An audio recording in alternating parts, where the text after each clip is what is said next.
So today's topic is every landlord's worst nightmare, evictions. But don't worry, it's not that bad.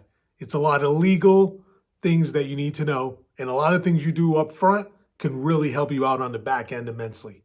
Okay? So a few things you need to know in Massachusetts about evictions. So first and foremost, very tenant friendly. Okay? The laws are slanted in the favor of the tenant, and that's okay. But, we just need to be aware of that. So the most basic thing you have to know is the tenant agrees to pay the rent, the landlord agrees to provide a safe place to live and maintain the property. That's the basis of the relationship, okay? So you're a landlord, your tenant's late on rent. What do? Well, one day late, you can kind of start the process if you really want to. So you would serve a 14-day notice to quit. That's saying, hey, you got 14 days to pay this up, or we're going to go to court. It doesn't mean in 14 days I can show up at your door and throw your stuff on the street.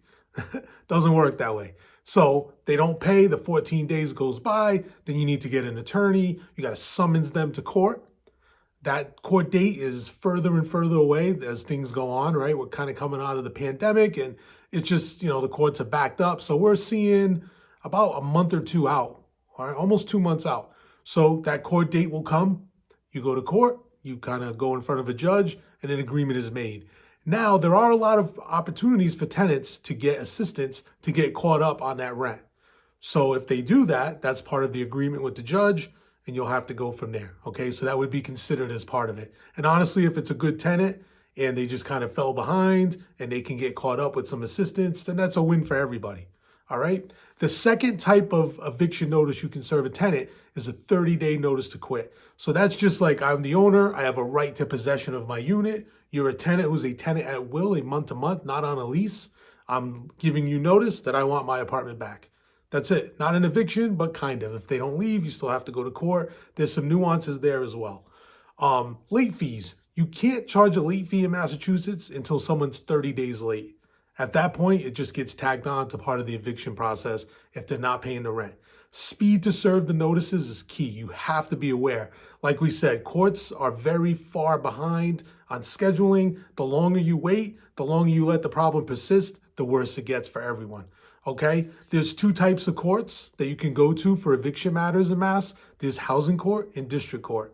We tend to favor district court. Just we like it better. But there is housing court as well. Sometimes if you go to district court, the tenant can move it to housing court and delay it. So you just have to weigh that out.